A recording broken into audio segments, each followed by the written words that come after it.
तकीद की है जो एंटी मनी लॉन्ड्रिंग बिल है, पर शायद प्राइम मिनिस्टर साहब ने खुद पढ़ा नहीं, क्योंकि अगर वो पढ़ लेते तो मुझे पूरा यकीन है कि वो उसको इस सूरत में पास ना होने देते। जनाब चेयरमैन, एक तरमीम जो उसमें की गई है उसमें बदकिस्मती से पूरी कौम को जो है वो मुखबिर बनाने की तजवीज़ है। उसमें आप वकला को देख लें, उसमें आप नोटरी पब्लिक्स को देख लें, उसमें आप अकाउंटेंट्स को देख लें, उसमें आप रियल एस्टेट एजेंट्स को देख लें, उसमें आप गोल्ड जो सुनारे हैं उनको देख लें। उन सब को जो है वो रिपोर्टिंग एंटिटी बनाया गया है और कानून के अंदर ये गुंजाइश दी गई है कि अगर ये अपने क्लाइंट्स के बारे में इंफॉर्मेशन नहीं देंगे तो फिर इनके खिलाफ प्रोसिक्यूशन भी हो सकती है और इनके खिलाफ सजा भी हो सकती है।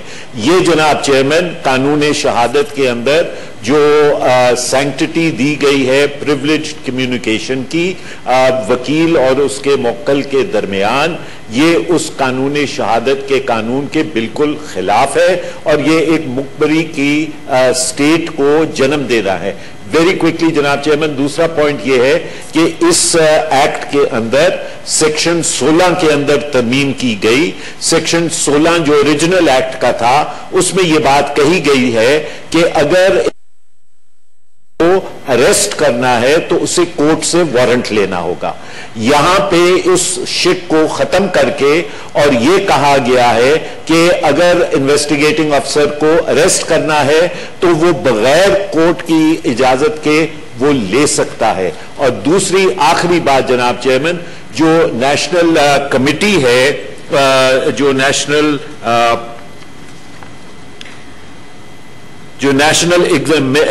एग्जीक्यूटिव कमेटी है उसके मेंबरान तब्दील किए गए हैं और उसके अंदर जो मुझे बात समझ में नहीं आई कि उन मेंबरान के अंदर एग्जीक्यूटिव कमेटी के मेंबरान के अंदर 2 हजरात जिनका ताल्लुक आर्म्ड फोर्सेस से है उनको शामिल किया गया है। तो इसका क्या रैशनल बनता है वो समझ में नहीं आ रहा। और जो जनरल कमेटी है उसके अंदर जो है उसके मेंबरान भी तब्दील किए गए हैं, उसमें चेयरमैन नैब को भी शामिल किया गया है और फिर 2 मेंबरान जो हैं वो आर्म फोर्सेस के बाय डेजिग्नेशन, दोनों जगह बाय डेजिग्नेशन शामिल किए गए हैं। शुक्रिया। Thank you. Doctor Ghaus Niazi sahab. शुक्रिया जनाब चेयरमैन साहब। वैसे तो पॉइंट ऑफ पब्लिक पॉइंट्स चल रहा है, लेकिन इसमें नवाज शरीफ साहब भी आ जाते हैं और फैसल जावेद साहब सीनियर बंदे हैं, इनको पॉइंट ऑफ पब्लिक मार्केट का ख्याल रखना चाहिए।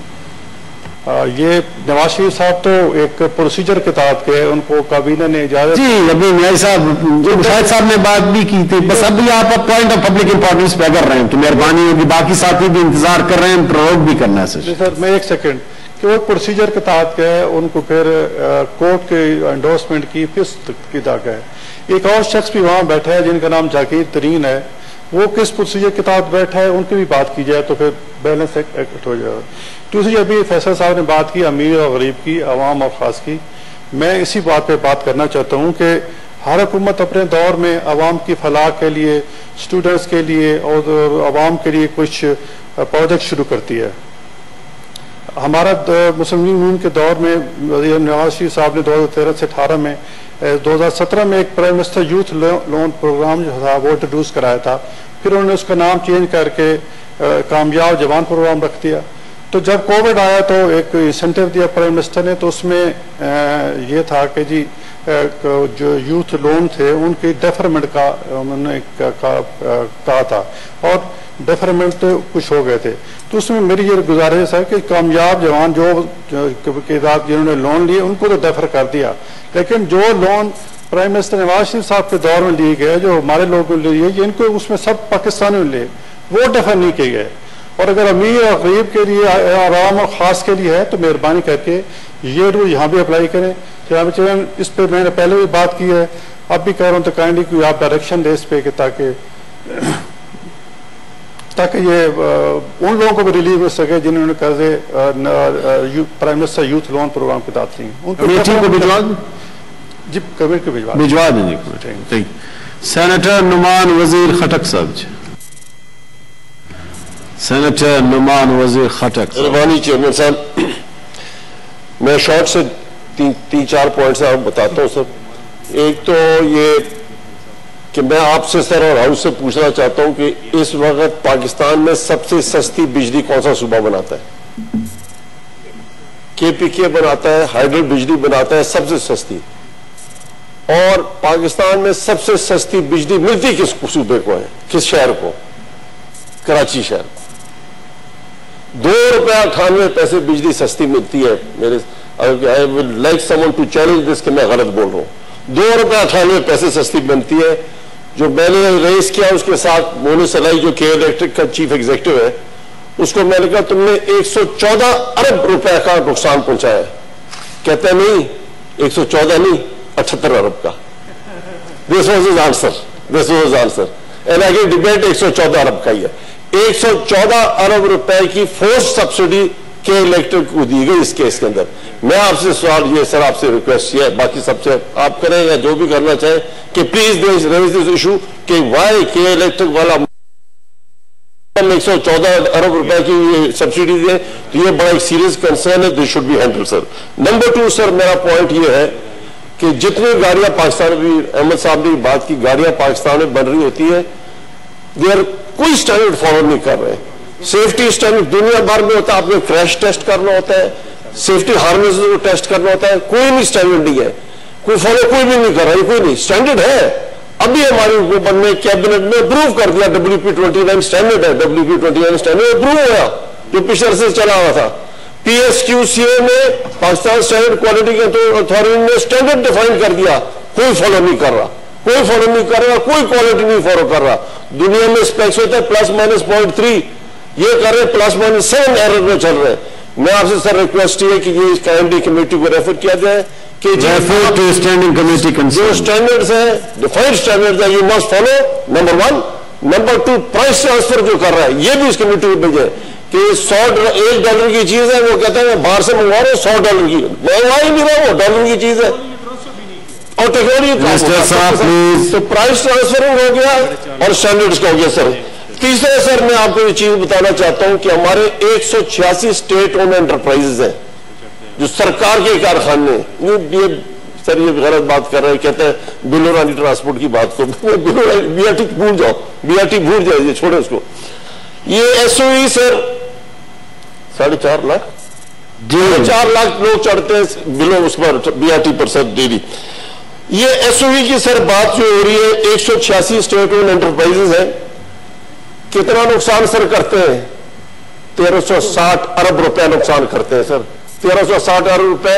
मैं आपसे रिक्वेस्ट करता हूं सर, ये मैं पूछना चाहता हूं, ये काइंडली प्लानिंग वाले या फाइनेंस वाले या जिस कंसर्न कमेटी को ये चाहिए, इस पे मैं कमेटी ऑफ द होल की मीटिंग कराऊंगा और इस पे मैं चाहता हूं डॉक्टर इशरत साहब जो महकमे, इस महकमे से वहां भेजते हैं, वहां से वहां, इस पे पूरी आए, हमें ब्रीफिंग दे कि क्या कर रहे हैं जी। जिंदाबाद। ये sir plan committee of the whole कर दे।